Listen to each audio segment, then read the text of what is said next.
important. Okay. We want to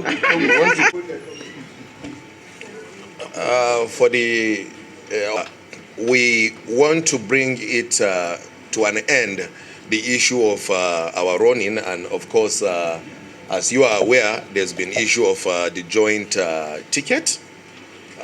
Many people have been peddling around with all sort of rumors of rumor. Please, we want to bring this matter to an end. Of course, you can look at all the faces that are standing here. A lot of my senior colleagues, distinguished members of this institution, a lot of colleagues of mine that we came in together, junior colleagues, and also new members elect are standing here before you. And we wish to categorically state that Femi, of course, is the candidate for speakership, and he is running on the same ticket with Honorable Wasi. Wasi is going to run as the deputy speaker. We are going to vote and by the grace of God elect Femi as speaker, and we're going to vote and elect Honorable Wasi as deputy speaker. I hope this clarification and this categorical statement will bring that matter to a rest. It is not a sudden decision.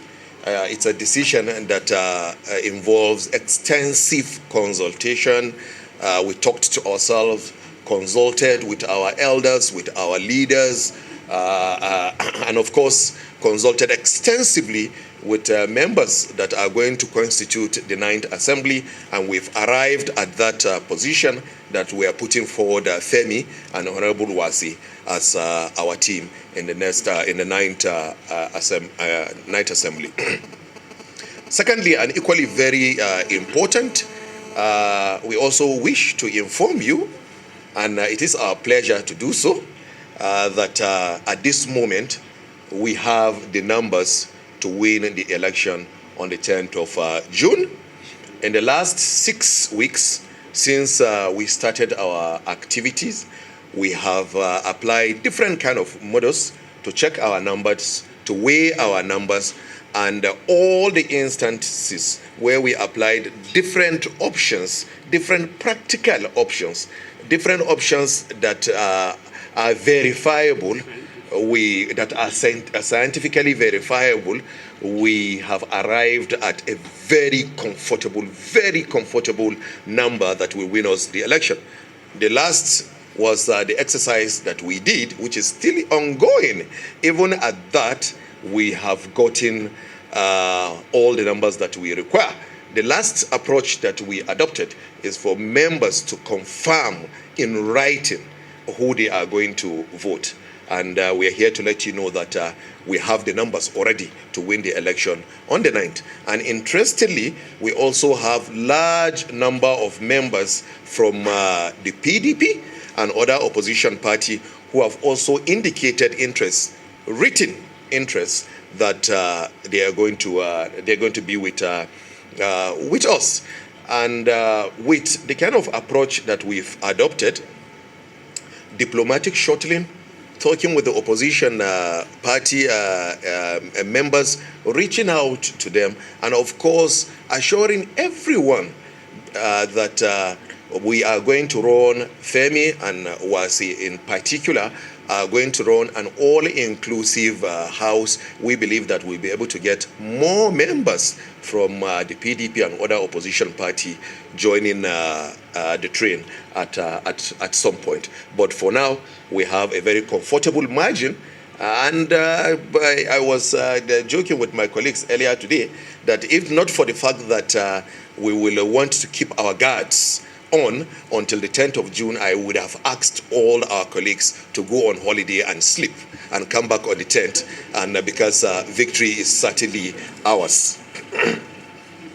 Now, don't also forget that in consultation with the opposition party and reaching out to them, recognizing their strength, and of course recognizing the fact that in the long run we are all going to work together as a team.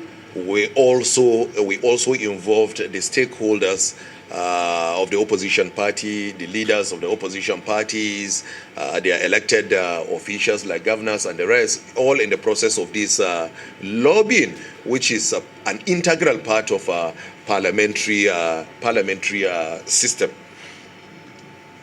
Now, we have also, as part of our strategy, and also given an early sign to the kind of assembly, the night assembly it's going to be, we've also opened a consultation with past speakers of the House. We are reaching out to all the past speakers of the House, all the past presiding officers of the House, members of the body of principal officers of the House. We're all talking to them to help in whatever way that they can help, and even above that, to also start the process of giving us advice on how we are going to make the night assembly a complete success. But also very significant is the fact that we are also in consultation, and let me say it very clearly, we are also lobbying the incumbent Speaker Dogara. We appreciate the value he can bring on board. We are also being realistic and very practical in the approach of our campaign. He's a sitting speaker. He has a support base. He controls a particular block in the House. We all recognize that. We're reaching out to him. We're also lobbying him. We're talking to him. We've opened up negotiation with him. And we are pretty sure, because of all the constructive agenda we've put on ground and for the love that he has for this parliament, we will be able to reach an understanding with him so that we can also benefit from whatever value he can bring on board to support our cause. And finally, of course, we have other members of our colleagues that are also in the race. We do not need to go through their names. You all know all of them. And all of them have their own line of thinking and their own line of argument, whether it is on justice, fairness, equity, whether it is on the issue of capacity, whether it is the issue of gender. We also want to see all of them, their argument, they are persuasive. Their arguments are quite persuasive. Their arguments are valid. The only thing that we keep saying, and even in our interactions with them, it's that arguments, it's usually better, or it makes more sense when you take a superior argument. But the most important point that we want to make here is that we're all in talks with them. We all have respect for them. They're part of these institutions. They're all honorable members of this House. We look forward to working with all of them. We're reaching out to Honorable Betera, to Honorable Namdas, to Honorable Babangida, to Honorable Nkuruka, to Honorable Bago. And by the grace of God, we will reach an understanding. And Honorable John Day. And of course, one of them, Honorable Buba, I also give him a credit. He is pulled out and he's supporting this particular cause. I don't need to go back. Honorable he was also in the race before he pulled out to put his weight behind Speaker Dogara. All of them, we are talking with them. You will hear a lot of things in the media, battle going on here and there. The reality of the matter is that it's not a reflection of the approach of our campaign. The approach of our campaign is to reach out to all these candidates, of which we are reaching out to them. It will surprise you that almost all of them, we talk to them on almost on a daily basis. We put in all the cards on the table. They are members of our party, and none of them has ever come out to say he is against the position of the party. What they have tried to do is to continue to press for their argument for the party to see reason with them. And we are sure that before the 10th, we would have reached an understanding with all of them. We're pretty sure and very confident that on the 10th, when the election will take place, there will not be any member of APC that will be on the floor contesting with another member of APC. Not through the use of force, but through negotiation, consensus, lobbying, understanding, and carrying everybody along. Also, I reserved the biggest for the last. We can conveniently say the biggest block of voters in this election are the new members. And just for the purpose of identification, I'm sure that maybe in the media you've seen some of their leadership. We have Honorable Ojo here, who is the leader of the new members congregation. We have Honorable Koko, not Aminu. I know you people know Aminu Koko, but this one is another, is Shehu Koko, is one of their executive. A couple of them are, we have Honorable Hafiz, he's one of them. We have Honorable Shaban. So you can see young, energetic guys that are going to complement the effort of re-emphasize the comment that I made earlier. I said we have evidence of comfortable lead.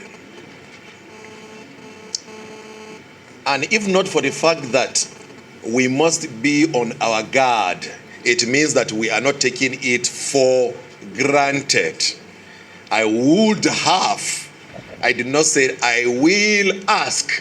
I said I would have asked my colleagues to go on a holiday and have a good sleep until but we have clearly stated that we are not taking the situation for granted, and we will be on our guards until the 10th of June, so that I am not misquoted. Even though I know that, see her name, maybe because of my 2 years suspension, I've forgotten. Even though I know that Kausa will still turn it the other way and publish it.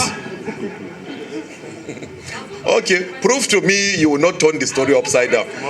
Tomorrow, well, tomorrow we will see. Secondly, on the issue of Godfatherism, I think the word itself has been so painted in the negative. Essentially, it's synonymous to mentors. Just a moment. Essentially, it is synonymous to mentors. I did not consult my colleagues before saying this, but I can assure you that almost every politician in Nigeria has a mentor, and it means that he has a godfather. So if you are saying Femi it should be a minus to Femi because he has a mentor or a godfather, you are only telling us that I'm not comfortable with Femi's godfather. Bring another person's godfather to control the National Assembly. Even the present speaker, I used to have a conversation with him. He also has a mentor. He has a godfather. Now that he is speaker, or when we were contesting for election in 2015, we had people who were our godfathers, who were supporting us, giving us encouragement. They were our mentors, and they were also involved in one way or the other, giving advices, word of counseling all through the 4 years, and they will continue to be part of his life or our lives for the rest of our stay in politics or even beyond. So we should not continue to target. And on the issue of El-Rufai is fully in this project. So you need to find a thin line of separating where he makes a comment and his involvement in this campaign. In fact, El-Rufai takes a chunk portion of credit for bringing this team together, organizing members towards the line of party instruction. So he is not against it. And when I say he is involved, I mean he is really involved, getting the members to go with the party on Femi, getting the negotiation on Nwasi and everything and the rest. So he's very much involved. And he might have been probably quoted even out of context, because even he himself that says the 4 godfathers that he has retired. I'm one of his admirer. As far as I'm concerned now, he is the mentor and the godfather in Kaduna State. So that's how it goes. And don't also forget that the Tinubu we are talking about, he's not the one that will hold the gavel. At the end of the day, the gavel will be in the hands of either Honorable Femi Gbajabiamila or Honorable Wasi, supported, backed by all these faces you are seeing here and 360 members.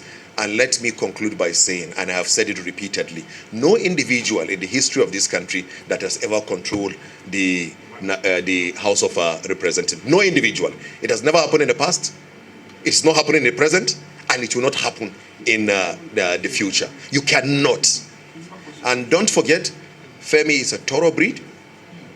The issue of zoning, the issue of being adopted by Mr. A or Mr. B, they are all just bonus. In reality, you can easily say Femi earns it. And that is why nobody is challenging the fact that the candidacy of Femi is on merit. It's just on merit. The issue of zoning, the issue of adoption by party, by leaders, by we members, it is only an icing on the cake. And so for a thoroughbreed of this institution like Femi, his utmost priority will be to see that he works in tandem with our constitution, our rules, and of course his 360 members.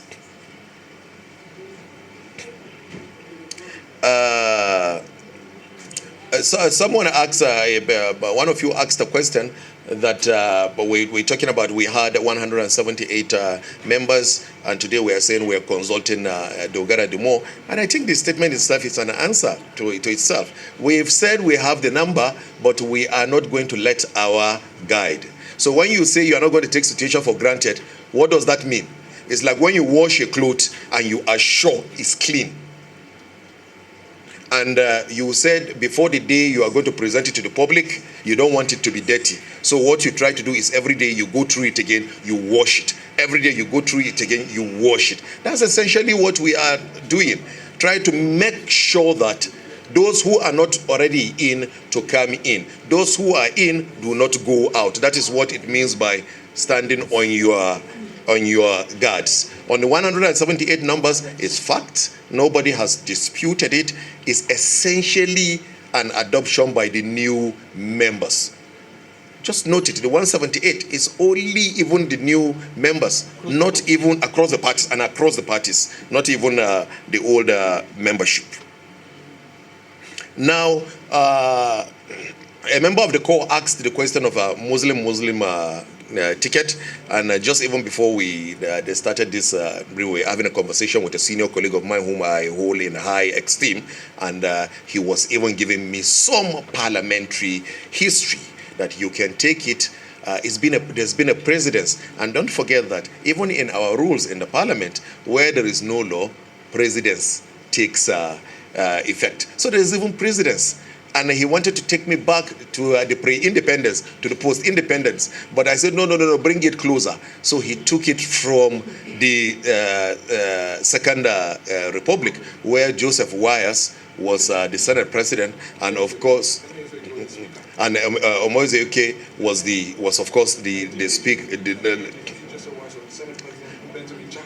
1983, Joseph Wyers was the Senate President, and Benjamin Chaha was the speaker. That's the beauty of the National Assembly. You have senior colleagues and the rest that can always guide you. No, of course, I'm going to come to that. Of course, you've not forgotten that Bankole and Nafada, of course, that time I'm grown up enough to know what is happening. They were Speaker and Deputy Speaker right in this chamber. Then in the 7th Assembly, David Mark was the Senate President. Ike Ikeromadu, a Christian, was the Deputy Senate President. Victor Ndoma Egba was a Christian, is a Christian, was the majority leader. So the point we are trying to make here is that in the National Assembly, we do not make decisions on narrow issues of ethnic or religious consideration. As a consideration or sentiment, we based our consideration on the merit and what will be good for the institution of the House of Representatives and by extension the National Assembly. And so that we are very sure it's not going to be a problem. Then also on the issue of equity, of course, we've stated it, and this is very important, gentlemen of the press. 6 zones are going to be represented. So there is no marginalization. The Southwest is going to have the speakership. The North Central is going to have the deputy speaker. So we will be left with the leader of the House, the deputy leader of the House, the whip of the House, and the deputy chief whip of the House, which will go to the Southeast, the South-South, the Northwest, and the Northeast. And the same balancing will be done at the level of the Senate. So I think you all also have a responsibility to the country to support this process and wipe out the misinformation that is going on, that one zone is going to be marginalized or another zone is going to be marginalized. Maybe they want more, and mark our word, their argument, it's valid, but there's a superior argument. And so all of them, we are talking to them, and we are sure that they will see reasons and come on vote. The issue somebody talked about, game changer. There's nothing special about me, and repeatedly I have said my contribution to 2015 is over exaggerated, and even my contribution to this particular campaign is over exaggerated. You could even have members who are doing far more than myself at the moment, and I mean it. There are people who are even working more than myself. I just only happen to be a coordinating instrument. Maybe I have 1 or 2 special skills to be able to bring people together. But again, it's a case of people all doing the work, and we just come together, bring together what they've done, and show to the world. But maybe, perhaps, maybe I'm lucky, and as Napoleon Bonaparte said, that he wants not only good generals, but he wants lucky generals. So I hope and I pray that the luck I've carried all through my life will also manifest on the 10th of June. Essentially, why people are going around Femi, as the gentleman asked the question, is because of his acceptability. It's because of the fact that everybody knows that under a very, very civilized setting, there will not be contest. He is level-headed. He has the right temperament. He has a parliamentary experience. He has a care and consideration for his colleagues. And we all do not doubt that he can get the job done. On the issue of those who have made commitments to vote, which we are basing our analysis on, the people who, you can understand, when you say write and send in, there's no compulsion, there's no coercion. Nobody is putting gun on anybody's head. And somebody will write by himself and say, I commit that I will vote, is voluntarily. And remember that we are men of honor. And so I believe that they are gentlemen that we can take their words, and for me, I can take their confirmation to the bank, and we will see the result on the 10th. Finally, 2 last issues I will combine. And finally, on the issues of on the issue of the speaker's reaction. When you want to talk to someone, the mere fact that he says my doors are open, what more again do you need? What more again? He has made the job 50% easy for you. Let's assume that we are having a situation where we want to see the speaker and he's saying no. The speaker is an experienced parliamentarian. and he has also contributed a lot to this institution of the National Assembly. I can assure you that he is ready to listen to all sides, all the blocs in the House. He is listening to everyone, but we believe that our argument is superior, and we hope that at the end of the day, we'll also get his buy-in. Thank you so much, and on this, we bring this press conference to an end. Thank you, the great congratulations.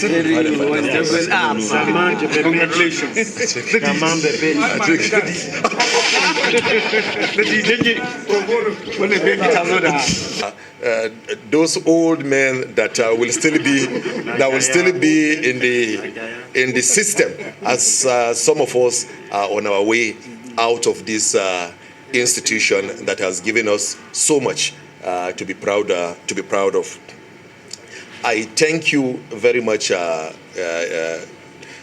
colleagues, members of the press, distinguished guests, ladies and gentlemen. Thank you so much for listening to us. Is there anything I forgot?